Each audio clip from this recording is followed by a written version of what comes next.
yang seperti itu tiap hari datang ke channel kita, Islam makin bangkrut, teman-teman. Ayo, silakan, Bang Tafsir Cinta. Muslim, Bang? Tafsir? Silakan, Bang. Nyalakan kamera. Ayo, saya harap Anda seorang ulama. Saya harap Anda seorang yang mengerti agama Islam.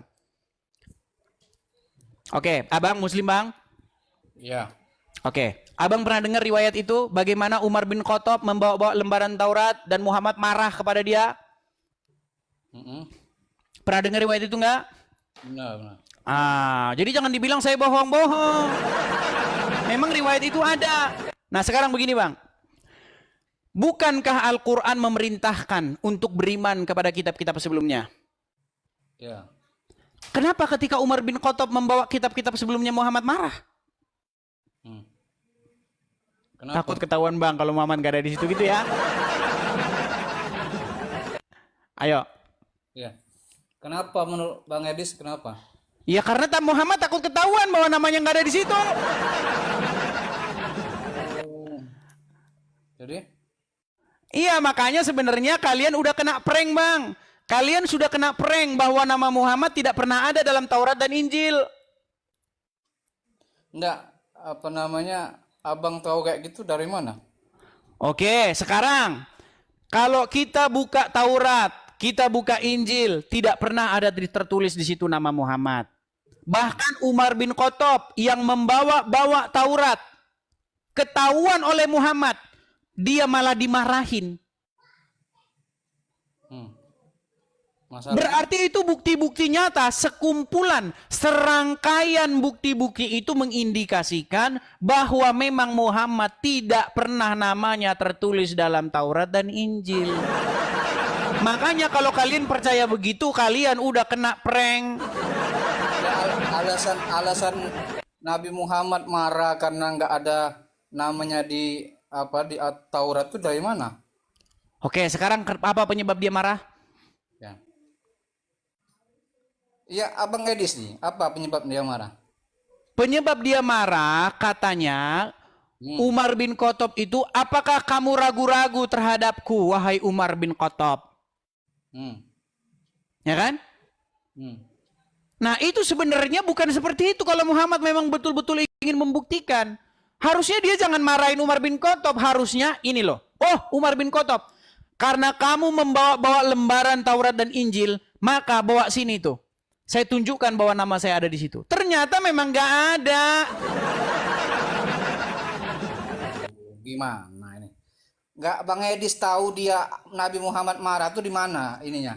Di dalam riwayat itu dikatakan wajah Muhammad itu berubah menjadi merah. Dia marah kepada Umar bin Khattab. Nah, marah apa? Karena Umar bin Khattab seolah-olah ragu-ragu kepada Muhammad. Nah, masalah? Masalah bahwa namanya tertulis di situ. Mana ada nggak dia? Ya sudah, coba Anda yang bacakan. Anda yang bacakan. Ya, kan abang kan mengulik hadis tersebut. Coba tunjukin gitu. Loh, tadi udah saya tunjukkan, Bang. Masa mau tunjukkan lagi? Ya, tunjukkan kan sama saya belum. Oke, baik, saya tunjukkan. Baik ya, kita tunjukkan dalam ada riwayat-riwayat ya, bagaimana Umar bin Khattab itu dimarahin oleh Muhammad ya. Nih, sebentar. Kita tampilkan hadisnya di sini. Sebentar ya, Bang ya, sabar. Santai, Baik. kita santai, jangan Baik, ini baik. Kan. Kok yang di bawah tuh agak ini. Baik. Sabar ya, sabar. Hebat kali saya malam ini bisa dialog sama Bang Edis ini. Sebentar ya, Bang ya. Kita akan tunjukkan hadisnya. Sabar, teman-teman.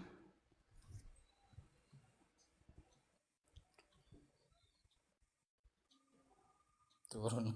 Ini hadisnya agak sedikit panjang soalnya, Bang ya. Ya. Tapi selama ini belum pernah dengar hadis ini atau baru kali ini bagaimana? Sudah. Kalau sudah ngapain lagi minta tunjuk-tunjuk hadisnya, Bang?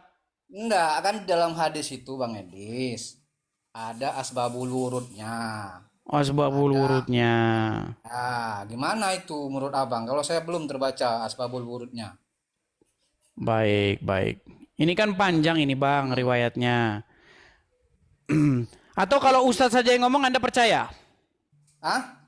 Kalau Ustadz yang ngomong Anda percaya? Ya sekarang saya dengar dari Bang Edis ya. Baru Kalau Ustadz yang ngomong kalau nggak memang percaya? benar ya kalau benar ya saya percaya. Kalau Bang Edis yang ngomong kalau itu benar, ada redaksinya bahwa asbabul wurud dari hadis tersebut bahwa Rasulullah marah karena Oke, kita putarkan ini saja Bang ya. Dengarkan Bang. Ya. Biar kita ini, coba ini sambil kita dengar ya. Ini Ustadz. ya, Sebentar, saya sudah pernah ketemu dengan Ustadz ini. Ini Ustadz teman saya ngobrol dulu ya. Coba dengarkan ya, dengarkan. Nih. Dengarkan. Wajib paham Taurat, Injil, Quran agar disebut orang beragama. Aneh. Kenapa? Pertama, Al-Quran itu Pak, sudah menghapus kitab-kitab suci sebelum Al-Quran. Yang kedua, Allah sendiri dalam Al-Quran mengatakan apa? Awalam yakfihim. Apakah tidak cukup untuk mereka? Bahwa kami telah anzalna alaikal Quran. Bahwa kami telah menurunkan kepada engkau hai Muhammad Al-Quran. Apa tidak cukup? Nah, justru yang nggak cukup itu orang Islam. Tidak cukup orang Islam dengan Al-Quran. Makanya dengan kitab fikih, kitab karangan ulama, kitab hadis Bukhari, Sahih Muslim, kitab ini, kitab itu. Kita lanjutin lagi. Tapi agak percepat ya. Abang ngasih redaksi omongan dari Ustadz itu. Bukan, gini. Gimana? Ini namanya Ustadz Yahya Abdus Salam. Gini. Ya. Ini kita berbicara bagaimana ada orang bertanya nih. Ada seorang jamaah bertanya begini. Kita itu wajib paham Taurat dan Injil. Terus dijawab sama dia. Nih, nanti dia kutip riwayat Umar bin Khattab. Dengerin dulu. Sabar, Bang. Yang ketiga, Rasulullah bersabda, "Laisa minna man lam yataghanna bil Quran." Bukan golongan kami orang yang tidak mencukupkan diri dengan Al-Quran. Imam Bukhari memaknai yataghanna di sini ay yastaghni'an. Artinya, bukan golongan kami orang yang tidak mencukupkan diri dengan Al-Quran. Nah, bukan golongan kami orang yang tidak mencukupkan diri dengan Al-Quran. Nah, siapa yang tidak mencukupkan diri dengan Al-Quran? Orang Islam sendiri. Orang Islam nggak cukup dengan Al-Quran. Orang Islam cukupnya dengan kitab fikih, Sahih Bukhari, Sahih Muslim, kitab imam ini, imam itu. Tapi terus, poin kita bukan itu. Poin kita nggak nyampe ya Bang. Bang, sebentar. Poin kita kan kita berbicara. Itu dulu. Nggak nyampe Abang itu Pak. Itunya apa Kok nggak namanya, nyampe analisanya bagaimana nyampe. sih Abang ini? Bang tafsir. Satu. Dengar. Bentar redaksinya. Ya, redaksi 1. Tidak cukupkah kamu dengan Al-Qur'an? Ya. Itu Apakah orang Islam mengatakan mencukupkan diri dengan bahwa- Al-Quran? Saya tanya Bang, apakah orang Islam mencukupkan diri dengan Al-Quran? Cukup. Tanpa hadis? Ya. Tanpa hadis? Hah? Hah? Cukup. Dengan Al-Quran cukup. Sekarang saya tanya. Ya. Ya. Ada bacaan tempat wudhu. Cukup. Iya, berarti intinya tidak cukup kalian dengan Al-Quran. Itu hanya di bibir doang. Waduh. Ada penjelasannya, bro. Kalau Iya, berarti dijelaskan Al-Quran semua, tidak cukup menjelaskan ya. Waduh. Iya, nggak Aduh, mampu. gimana Al-Quran sih? nggak mampu menjelaskan. Al-Quran tiada mampu dan tiada sanggup menjelaskan segala sesuatu. Walaupun Al-Quran mengatakan demikian. Umat Islam nggak ada yang percaya. Oke Bang, sebentar gini. Biar kita nggak kehilangan poin kita. Sebentar. Bang Tafsir, biar kita nggak kehilangan poin kita. Nggak nyampe ke situ Abang itu. Oke, gini aja. Kita lupakan itu sebentar, Bang. Kita kan poin kita. Tempat wudhu dijelaskan arah kanan atau arah kiri, belok kanan sedikit. Yang menjelaskan Al-Quran bukan? Yang menjelaskan Al-Quran bukan? Kalau dijelaskan semua, tebel ke Al-Quran itu. Ya nggak masalah, di mana ayatnya yang mengatakan kalau kami menjelaskan semua ayat Al-Quran terlalu tebal. Kamu aja katanya dua lembar manuskrip. Sekarang saya tanya dulu kepada Anda, tafsir, dengar. Muat nggak hadis di dalam kitab? Hah? Muat nggak hadis-hadis dalam kitab? Muat nggak kalau muat nggak itu kalau dalam Al-Quran? Bilang aja Al-Quran tiada mampu menjelaskan. Oke, sekarang kita sebentar Bang. Abang ini nggak nyampe Abang. Sebentar Bang Tafsir, sedikit Bang. Bang Tafsir, sabar dulu Bang. Bang, sabar dulu. Saya ucapkan satu itu ada S, ada A, ada T, ada U. Berarti Al-Quran tidak merinci ya? Iyalah. Walaupun itu, oke, kita baik, abang- kita abang Al-Quran mengakui. bukan kitab yang terperinci, teman-teman. Al-Quran Itu bukan abang kitab yang mengakui. terperinci. Nah, Oke. mana? Bang, coba baca ini. Baca ini. Nah, ayo. Coba baca. Apa Abang itu? baca. Ini surat Hud ayat yang pertama, coba baca. Ya. Hmm. Alif Lam Ra. Hmm. Kitabu. Inilah Dibaca kitab terjemahannya yang lah. ayat-ayat Ayolah, disusun. langsung terjemahannya, ayo. Ya. Hmm. Inilah kitab yang ayat-ayatnya disusun dengan rapi. Kemudian dijelaskan secara terperinci. Nah, kitab Al-Quran terperinci nggak? Nggak percaya. Orang Islam tidak ada yang percaya bahwa Al-Quran terperinci. Mereka percayanya, yang terperinci itu hadis Bukhari. Sudah saya bilang, Bang, tidak ada orang Islam yang percaya dengan Al-Qurannya. Percayanya di bibir doang. Walaupun Al-Quran berkata bahwa Al-Quran ini dijelaskan secara terperinci, disusun secara rapi, orang Islam nggak percaya. Coba sekarang abang sudah kasih apa? Surat Hud itu. Surat Hud ayat 1. Sekarang saya tanya, apa itu asbabul nuzulnya? Lari ke di mana di sini ada asbabul nuzulnya? Waduh, Di mana di sini ada asbabul nuzulnya, Bang? abang Bang, nyampe. kitab Satu asbabul ayat nuzul itu sendiri apa bermasalah. asbabul nuzulnya? Asbabul Bang, nuzulnya gini apa? gini. Ngomong-ngomong Jelasin dulu. soal asbabul Abang nuzul, abang sudah kepala. Bang, dengerin, Bang. Saya ini kan dengarkan. Saya ini kan orang yang ngerti Al-Quran. Bahkan saya nggak pernah ketemu dengan orang Islam yang ngerti Al-Quran, lebih ngerti Quran daripada saya. Fakta. Tidak pernah saya menemukan ada satu orang Muslim yang lebih mengetahui agama Islam daripada saya. Tunjuk siapa orangnya. Saya tanya asbabul nuzulnya mana? Dengarkan. Saya jawab ya, saya jawab. Saya tanya sekarang, kalau kamu paham Al-Quran ya, ilmu apa yang harus ada pada saat menafsirkan Al-Quran? Harus membaca kitab-kitab sebelumnya. Enggak. Ilmu. Kalau kalian belajar dari ustadz di pondok pesantren, kalau mau paham Quran, kalian harus paham nahwu shorof, mantiq, balaghah, ya kan? Disiplin Wah, kalau ilmunya apa? tajwid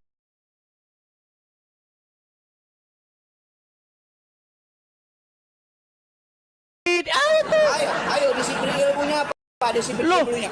Disiplin ilmu Al-Quran, menurut Al-Quran, jika kamu ragu-ragu tentang apa yang kami wahyukan kepadamu ini, maka tanyakanlah kepada orang-orang yang membaca kitab sebelummu. Itu ayat Al-Quran. Tapi orang Islam nggak ada yang percaya ayat itu, nggak ada yang percaya.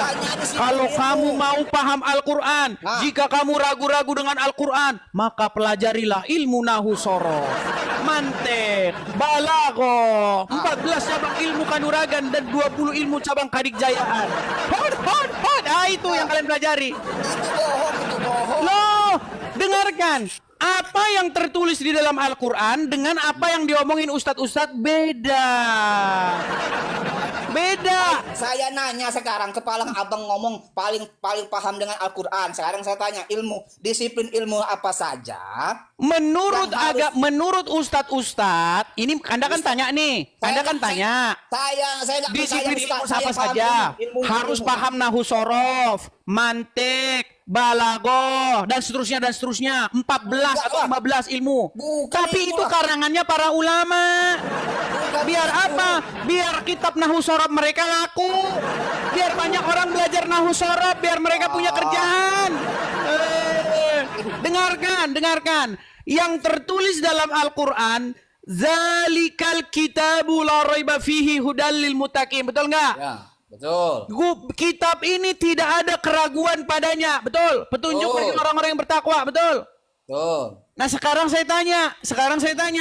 Ya. Menurut kitab Al-Quran itu sendiri, jika kamu ragu-ragu tentang apa yang kami wahyukan kepada kamu, apa solusinya? Apakah suruh belajar nahwu shorof? Suruh belajar balaghah?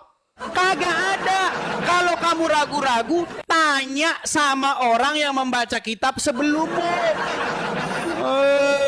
dibilangin kalau suruh membawa Quran harus tahu kitab-kitab sebelumnya, Taurat, Zabur dan Injil. Dibilangin nggak percaya. Mau saya tunjukkan ayatnya? Bang, kita ini Sebentar, mau saya zamannya tunjukkan ayatnya. Disuruh. pengetahuan. Waduh, loncat-loncat. Silakan lah, silakan. Ini dulu. Ya. Coba terus kita kasih waktu aja lah, ya. Silakan Anda ngomong dulu. Ngomong dulu. Makasih, terima kasih Bang Daniel. Terima kasih. Coba ayo bacakan. Makasih Bang Daniel, makasih Bang. Itu kepada saya, itu bukan kepada kamu. Terus ayo. Silakan. Jadi gini Bang, kalau kita membahas ilmu Al-Qur'an, ya, hari ini kita harus memahami cabang-cabang ilmu yang berkenaan dengan Al-Qur'an. Di Quran surat berapa itu? Wah, gila. Loh, iya kamu kan, Bang, itu di Quran berapa? Di Quran surat berapa? Makasih ya teman-teman, makasih Bang Daniel. Gini, dengarkan. Saya bukakan saja ayat Qurannya Bang ya. Saya balikan kamera saya. Sebentar Bang. Saya balikan kamera saya. Abang saya suruh baca nih. Ini selama ini orang Islam ini teman-teman, mereka nggak percaya Al-Quran. Mereka percayanya kata Ustadz, omongan-omongan di luar Al-Quran. Oke, coba Abang bacakan. Abang bacakan. Ini surat Yunus ayat yang ke-94. Coba bacakan Bang. Ayo, coba bacakan. Bang. Maka Jika kamu Muhammad berada dalam keraguan-raguan tentang apa yang kami turunkan kepadamu, maka tanyakanlah kepada orang-orang yang membaca kitab sebelum kamu. iya. Tunggu. Sesungguhnya telah datang kebenaran kepadamu dari Tuhanmu. Sebab itu janganlah sekali-sekali kamu termasuk orang-orang yang ragu-ragu. Oke, kalau ragu suruh tanya siapa? Kalau ragu suruh tanya siapa? Hah? Kalau ragu suruh tanya siapa? Kita bahas bentar. Maka tanyakanlah kepada orang-orang yang membaca Mana di sini kalau kamu ragu-ragu belajarlah Nausorob. Mana? Kalau kamu ragu-ragu Muhammad, belajarlah ilmu mantik, balaghah. Mana di sini Muhammad suruh baca kitab Sahih Bukhari. Anda harus belajar tafsir Ibnu Katsir di mana? Muhammad sendiri, dengar. Muhammad sendiri disuruh tanya nih, jika kamu Muhammad berada dalam keraguan-raguan, tanyakanlah, tanya, suruh nanya sama siapa? Kepada orang-orang yang membaca kitab sebelum kamu. Siapa itu siapa? Siapa? Bukan, yang pasti bukan Imam Bukhari. Karena Bukhari sendiri lahirnya setelah Muhammad sudah meninggal. Ya. Jadi terus kenapa umat muslim sekarang malah nanya kepada Imam Bukhari, malah nanya kepada ahli fikih, bukannya bertanya pada kitab sebelumnya? Sungguh Anda berada dalam kesesatan yang nyata. Bang Edis, siapa yang membaca kitab sebelumnya itu siapa? Yang pasti adalah ahli kitab, yaitu orang-orang yang membaca Taurat, Injil. Mana Injil sama Tauratnya? Injil ada sekarang. Kami bawa, kami pegang. Ternyata nggak ada Muhammad di situ. Waduh. Gimana? Ya udah, sekarang di mana Taurat dan Injilnya? Mana Injil aslinya mana? Ya udah, di mana Taurat dan Injilnya, di mana? Ya. Dulu gimana? Yang benar Injil sama Taurat mana? Loh, justru gini, sekarang begini. Waduh. Seluruh dunia, dengar, seluruh dunia, abang mau pergi ke benua manapun, Taurat dan Injil itu dipegang oleh orang Yahudi dan Nasrani. Selain daripada itu, nggak ada umat yang memegang Taurat dan Injil, nggak ada selain Yahudi dan Nasrani. Terus kami bilang, itu kan dipalsukan. Ya udah, mana aslinya? Mana? Meninggal dunia.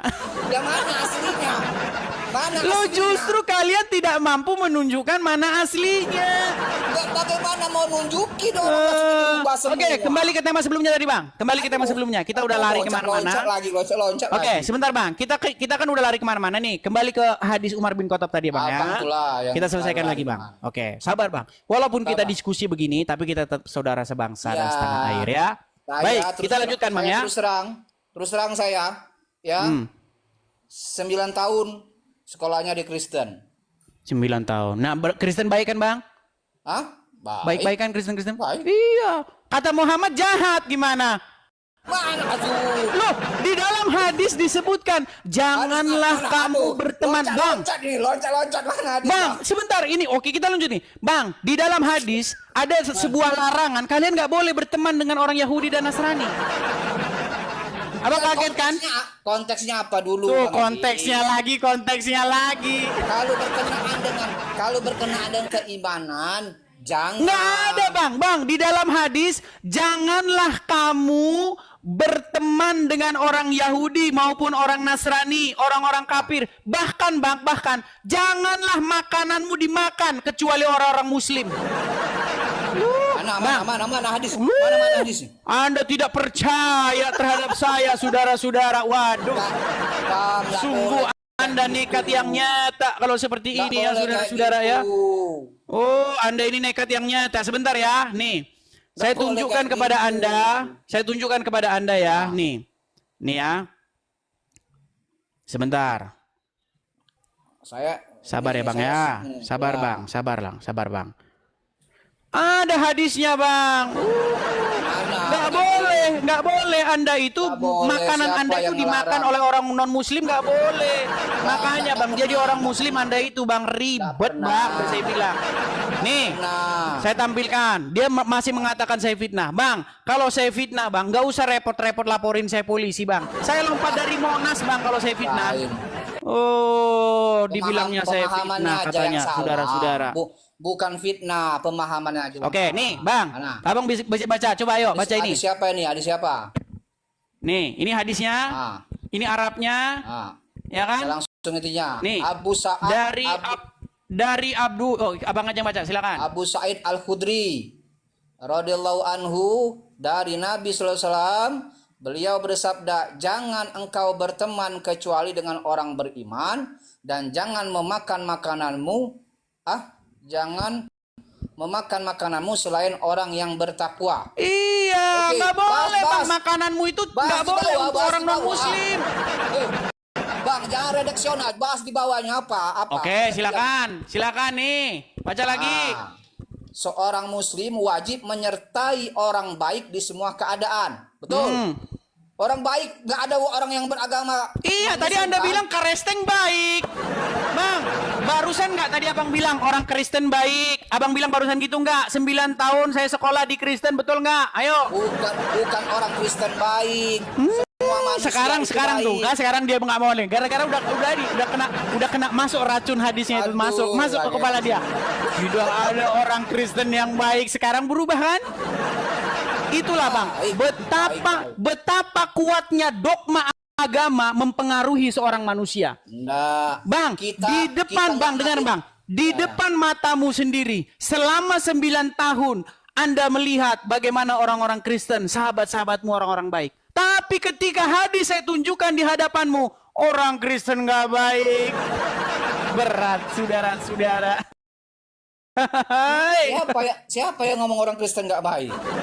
Oke, sekarang saya tanya, boleh nggak memakan makananmu selain daripada seorang Muslim? Boleh. Saya tunjukkan lagi hadisnya. Ini benar-benar nekat yang nyata. Ini teman. Nih, itu belum selesai. ayo. Belum Oke, coba baca lagi, yuk. Coba baca lagi. Ayo, apa? Janganlah memakan makananmu. Artinya jangan ada yang memakan makananmu selain orang yang bertakwa. Adakah orang Kristen bertakwa?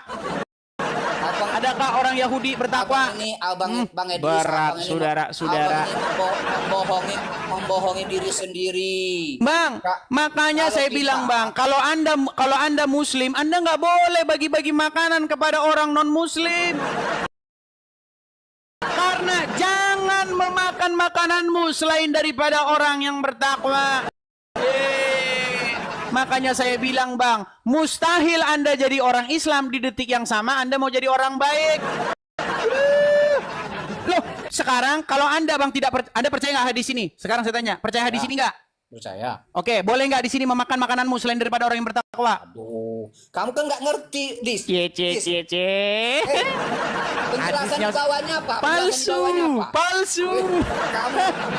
Kamu mendustai penjelasannya. Penjelasannya di bawah apa? Penjelasan Bang, di bawah itu. apakah di dalam kitab hadis ada penjelasannya? Bukankah ini sudah begitu jelas dan terang? Bukankah sudah begitu jelas dan terangnya? Ayo. Sungguh Anda nekat yang nyata. Kalau nggak nyampe disiplin ilmunya ini, hadis itu ada asbabul wurudnya. Mana asbabul wurudnya? Bang, Hah? ini jelas-jelas berbunyi bagaimana nih. Janganlah engkau berteman. Nih Bang ya, yang warna hijau ya. Janganlah engkau berteman kecuali dengan orang yang beriman. Nih. Dan janganlah ada yang memakan makananmu selain orang yang bertakwa. Artinya, Anda jadi Islam di saat yang sama Anda pasti jadi orang ribet. Anda maunya berteman dengan yang muslim saja. Salah. Makanan Anda nggak boleh dimakan sama orang yang bukan non muslim. Salah memahami hadis. Loh, inilah akibat Anda mengikuti ajaran agama hadis. Di bawah itu ada penjelasannya. Sungguh Di bawah Anda ada nekat yang penjelasannya. nyata. Jangan kamu tutup-tutupi. Bang, di mana saya tutup-tutupinya, Bang? Saya Di bawah ini itu ada penjelasannya. Hadis. Loh, Bang, dengerin ya, dengerin. Aduh. Dengerin Alkisah, saya punya kisah. Dengerin, Bang. Ya, Saya punya boleh, teman. boleh. Saya punya teman, ya, namanya itu AA Sapa begitu ya. Saya nanti hari Minggu saya mau main ke rumah AA, ya. Oke, kata dia. Oke, Bang, main. Nah, mainlah saya ke rumah dia. Oke? Ya. Nah, di depan rumah dia, nggak terlalu depan lah, agak-agak samping. Dia bilang begini, "Bang, itu ada tetangga saya. Dia pakai cadar, jilbaban, hitam cadaran. Dia bilang begini, itu Bang, nggak mau dia berteman sama kami aja orang muslim, dia nggak mau berteman." Ternyata saya tahu, saya bilang sama dia, tahu nggak Bang itu karena apa? Itu karena hadis. Hadis memerintahkan jangan kamu berteman kepada orang. Makanya mereka justru sedang melakukan ajaran itu. Makanya Bang, ada loh Bang. Bener itu. Loh, Islam nggak benar. Nah ini karena Anda tidak mengikuti hadis. Islam itu nggak seperti itu. Bang Gimana? Edis. Islam itu rahmatan lil alamin. Oke lah, gini Bang. Abang itu kan gini, sebenarnya Bang, kebohongan yang terus-menerus diucapkan. Bukan. Kebohongan Orang yang itu terus yang bohong, oknum itu yang bohong. Loh, Anda gini Bang. Kebohongan, dengarkan Bang. Menurut Muhammad, umat Islam itu akan terpecah menjadi 73 golongan, betul? Waduh. Dari 73 golongan, sebentar Bang. Yes. Dari 73 golongan, Yang lain aja, hanya yang lain. satu golongan yang benar, Sudah. yang lainnya masuk neraka, betul? Sudah klasik itu, sudah klasik. Loh, Yang lain justru Bang, yang oknum-oknum yang jumlahnya 1-2 itu justru itu malah yang golongan yang kecil. Yes. Menurut Itu Muhammad, 73 golongan, cuman satu golongan yang benar. Artinya apa? Artinya yang benar itu cuman sedikit, yang mayoritas justru malah yang sesat. Itu bahasan. Oke, sekarang kita kembali ke hadis tadi, Bang. Itu bahasan tentang firqo, nggak nyampe Ya, kamu, yang lain aja. Abang nggak sampai ilmu Anda ke situ, nggak sampai ilmu Abang ke situ. Sekarang kita kembali ke tema tadi. Nih ya. Kamu itu Bagaimana Umar bin Khattab dimarahin Muhammad marah. Nih, dengerin Bang hadisnya. Dengerin ya. Mana? Oke, dengerin ya. Dengerin. Yang keempat, Rasulullah pernah melihat Umar bin Khattab bawa-bawa Injil. Artinya Sahih Bukhari. Kata Rasulullah apa? Amutahawwikuna anta ya ibn Khattab. Kamu udah ngaco ya ibn Khattab. Sampai begitu Rasulullah SAW Pak, melihat Ibn Khattab bawa-bawa apa? Taurat atau Injil. Maka Rasulullah marah dan berkata, amutahawwikuna anta ya ibn Khattab. Marah nggak dikatakan di situ Umar bin Khattab? Ya marah belum tentu masalah namanya nggak termasuk di Taurat dan Injil kan? Oke, apa penyebab dia marah? Penyebab dia marah apa? Aduh. Loh, di dalam Al-Quran disuruh beriman kepada kitab-kitab sebelumnya. Kitab Taurat termasuk kitabnya Allah enggak? Betul. Kenapa Umar bin Khattab yang membawa kitab Taurat yang kanon katanya kitabnya Allah, tapi Muhammad malah marah? Ayo. Nah. Jawab. Tanya. Ya, meninggal dunia dia sudah Kamu itu kata kamu tadi, Nabi marah karena namanya nggak ada di dalam Taurat dan Injil. Begini Bang, Inilah begini. pembohongan. Muhammad kan Guys, Al-Quran kan guys, berkata. ini pembohongan publik nih. Oke, sekarang begini. Enggak, Muhammad kamu dan akui Al-Quran dulu, kan berkata. Kamu akui dulu kamu sudah bohong Loh, tuh. justru dugaan kita bilang aja Muhammad takut ketahuan namanya nggak ada di Kamu sana. pakai data, mana datanya? Oke, sekarang saya tanya, kenapa Muhammad harus marah-marah? Ya kamu kan mengulik itu. Saya tanya kamu, kenapa dia marah-marah? Menurut Kata kamu, dugaan nggak ada. gini, Bang, Nggak ada nama kita Nabi ini, dalam Abang Taurat tahu nggak? ini. Oke, sekarang saya tanya Bang. Sekarang begini, saya tanya sekarang. Abang tahu nggak argumen from silence? Tahu nggak? Aduh, diulang lagi. Nah, bukan. Ini gini Bang, saya ingin membuktikan macam-macam logika yang tidak sehat yang dialami oleh umat muslim. Logika falasi Salah satu aja kamu, gini, ya. salah satu cacat logika, salah satu kesesatan berpikir Ya. adalah argumen from silence, yang artinya Ini yang saya tunggu-tunggu. Ini yang saya tunggu-tunggu. aduh, Terus. ini yang saya bilang. Gini Bang, kita tidak boleh menyimpulkan sesuatu karena nggak tertulis di situ. Saya kasih contoh nih Bang. Nih, Tadi hadis sebentar. tadi kamu menyimpulkan. Sebentar. Hadis. Saya Kamu kasih, itu Bang. ternyata Saya kasih Anda kamu- contoh. Ini yang dimaksud dengan argumen from silence. Dengar. Dis, itu kamu Lo, tadi kau dengar dulu. Ini nih. Dengar dulu, dengar. Kita mau dialog yang manu ya, yang dialog apa pasca sarjana, jangan dialog anak SMA ya. Dengar. Dengarkan Bang. Nih. Abang saya tampilkan sebentar. Saya balikkan dulu kamera saya. Saya balikkan kamera saya ini. Ini ada tulisan di sini. Nih. Budi mengajak Tono naik gunung. Lalu Budi menendang Tono hingga Tono akhirnya jatuh ke kawah api hingga hangus tak bersisa. Ya.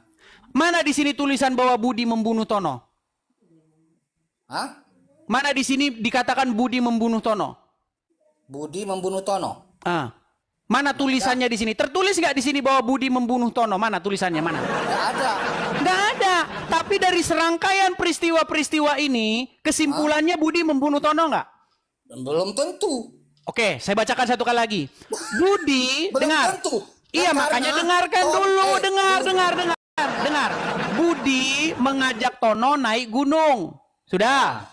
Ya. Lalu Budi menendang Tono hingga Tono jatuh ke kawah api hingga hangus tak bersisa. Ya.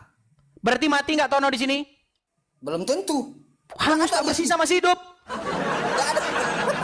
Loh, ini loh jelas Tono jatuh ke kawah api hingga hangus tak bersisa. Masih hidup berarti dia masih hidup. Masih hidup. Oh, Kamu hangus kan- tak bersisa kamu- masih hidup, Yesus mati, saudara-saudara. Berat jadi orang Islam, saudara-saudara. Nah, kamu terjebak. Jadi maksud saya begini, tidak ada di situ, di dalam narasi itu bahwa Muhammad takut namanya tidak terbukti, tertulis Sekarang dalam saya Al-Quran. tanya, Nggak ada. sekarang saya- Tetapi dari rangkaian peristiwa itu, dengarkan dulu, ini yang dimaksud dengan argumen from silence. Argumen from silence adalah sebuah argumen yang dikemukakan karena tidak tertulis demikian. Sebagai contoh. Betul. Selama saya ngomong sama kamu, saya pernah nggak ngaku kalau saya manusia? Selama kita tadi ngobrol panjang lebar, nggak pernah kan saya bilang, saya adalah manusia, nggak pernah ngomong. Nah, argumen from silence adalah sebuah pola pikir, Anda menyimpulkan sesuatu karena nggak tertulis begitu, karena nggak dikatakan demikian. Contoh, karena saya tidak pernah ngomong bahwa saya manusia, maka kesimpulannya saya bukan manusia. Ini yang disebut dengan argumen from silence. Anda mengeluarkan sebuah argumen karena tidak dikatakan demikian. Nah, sekarang di dalam hadis itu, dengar, di dalam hadis itu begini. Gantian. Dengar dulu biar saya selesaikan. Habis ini gantian. Gini, di dalam hadis itu Muhammad, di dalam agama Islam, Muhammad dikatakan namanya tertulis di dalam kitab-kitab sebelumnya. Betul? Apa? Nama Muhammad tertulis di dalam kitab-kitab sebelumnya, dalam Taurat, dalam Injil, betul? Betul. Nah, ternyata sahabat Muhammad membawa kitab Taurat itu. Tapi responnya Muhammad bukan positif, responnya malah negatif. Padahal dalam Al-Quran disuruh beriman kepadanya. Nah, sekarang begini. Kita menyimpulkan. Apa alasan Muhammad nggak usah sehingga kita, nggak dia usah kita. responnya Nggak usah negatif? kita, kamu aja. Berarti Muhammad takut ketahuan bahwa namanya tidak ada di situ. Betul? Nah, bro, Silakan. enggak. Tanggapi. Kamu terjebak di narasi kamu sendiri, ya? Ya enggak? Kamu Udah nggak bisa jawabnya. Ayo, apa sebab Muhammad takut, marah sehingga marah kepada Umar bin Khattab? Apa? katanya gantian. Ya udah silakan. Ayo. Diem dulu. Kamu tadi membuat redaksi tadi Tono Budi mendorong Tono. Coba apa jawabannya? Apa sebab Muhammad marah kepada Umar bin Khattab? Kamu ngomong panjang boleh, saya ngomong panjang nggak boleh. Iya sudah, coba apa poinnya? Ya sudah, Apa diam dulu, sebabnya? Dis. Diam dulu. Apa? Kamu tadi bilang Budi katanya membunuh Tono. Ada nggak kata-kata membunuh? Nggak ada. Nggak ada. Kamu Nggak ada. menyimpulkan membunuh. Iya, karena Budi menendang Tono sehingga dia jatuh ke kawah dan tubuh Tono itu hangus tak bersisa. Berarti serangkaian perbuatan itu disebut pembunuhan. Gimana? Saya ngomong dulu. Silakan. Enggak, kamu ngomong dipotong terus. Silakan. Nah, kata kamu membunuh, menyimpulkan membunuh. Ya, ini kan kesimpulan kamu. Kalau kesimpulan panelis lain beda lagi. Kesimpulan orang lain beda lagi. Dia bukan terbunuh oleh Budi. Dia itu ditendang Budi. Lalu ada pohon yang jatuh menimpa Tono. Nah, ini udah ngarang bebas. Udah. Anda tidur di bawah. Ini udah pusing kalau ngomong yang kayak beginian. Udah tidur lah. Kita udah serius-serius dengerin. Aduh, berat. Kepada teman-teman sekalian, sekali lagi teman-teman ya, jangan lupa teman-teman absen hadir di sini 6.4K dan juga jangan lupa teman-teman follow akun ini. Teman-teman sekalian, sekali lagi saya katakan teman-teman ya, akun siaran ini teman-teman bersumber daripada siaran atau channel saya ini bersumber daripada akun asli saya teman-teman. Jadi kepada teman-teman, akun ini, siaran ini bersumber di TikTok, Edis TV, di YouTube, Edis TV. Dan YouTube-nya saya tautkan di profil saya, di beranda saya. Mampir ke profil saya ini, lihat di situ ada tautan YouTube, Edis TV. Jadi teman-teman bisa nonton siarannya karena semua kita simpan di situ kepada teman-teman yang tidak sempat nonton. Ya teman-teman ya. Nah teman-teman sekali lagi hati-hati dengan akun-akun palsu yang mengatasnamakan saya, padahal itu bukan saya. Ada banyak sekali akun-akun, teman-teman perhatikan. Pastikan Anda memfollow akun yang asli ya teman-teman ya. Kalau Anda lihat ya ada akun yang selain daripada akun saya ini di TikTok, berarti itu bukan punya saya teman-teman. Akun saya hanya ada 2, semua followersnya itu di atas 100.000. Yang ini followersnya 160 ribuan, yang satu lagi followersnya sekitar 110.000. Selain daripada itu akun palsu. Nah di YouTube hanya ada 1, follower saya itu sekitar 60.000 sekian. Hanya 2 ya. Saya hanya 2 di media sosial, tidak ada di Facebook, tidak ada di Instagram, tidak ada di mana-mana, hanya ada di 2 platform yaitu TikTok dan YouTube. Ya, yang asli yang di YouTube yang followersnya 100.000 lebih, yang di YouTube yang followersnya 60.000. Seperti itu teman-teman ya. Dan sekali lagi teman-teman, saya tidak capek-capek ya teman-teman ya. Kita ada